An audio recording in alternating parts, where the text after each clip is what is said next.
महोदय, हम सब सहमत हैं कि इस प्रश्न पर आम बहस होनी चाहिए।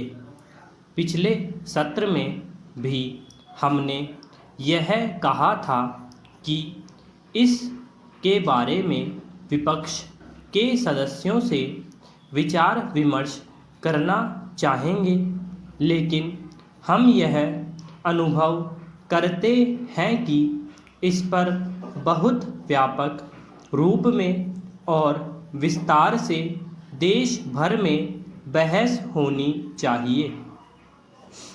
इस संबंध में कोई समिति भी बनाई गई थी।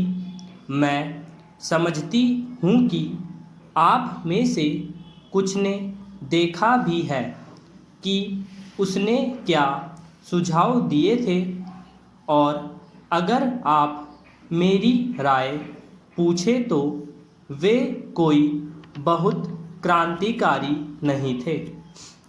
उनमें से एक बात का संबंध छोटे किसानों की समस्याओं से था।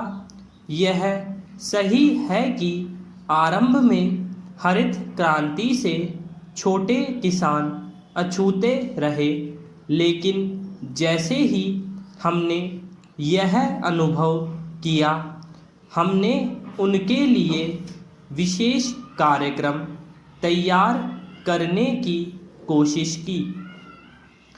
इनमें उन लोगों के लिए भी कार्यक्रम थे जो देश के अपेक्षाकृत शुष्कतर भागों में रहते हैं, या जो बहुत गरीब या सीमांत कृषक हैं। हमारा देश इतना विशाल है और इतनी बड़ी संख्या में लोग संबद्ध हैं कि इन कार्यक्रमों को अपना प्रभाव डालने में समय लग जाता है। और जब आप सोचते हैं कि आपकी काफ़ी लोगों तक पहुंच हो चुकी है, तब भी जो कुछ करने को शेष रह जाता है, उसकी तुलना में वह पहुंच बहुत अपर्याप्त होती है।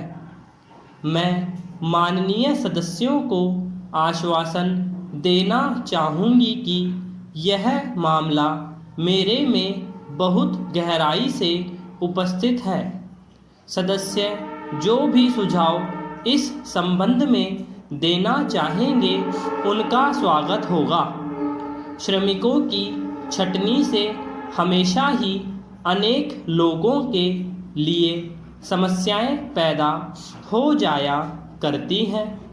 इधर जब कोई परियोजना पूर्ण हो जाती है तो आप यह मांग नहीं कर सकते कि काम केवल इसलिए लंबा खींचते जाना चाहिए कि लोगों को वैकल्पिक रोजगार नहीं मिल पा रहा है, लेकिन फिर भी हमारे निर्देश ये हैं कि ऐसे लोगों को काम देने का कोई तरीका खोज निकालना चाहिए, भले ही कुछ लोगों को दूर की जगहों में भेजना पड़े।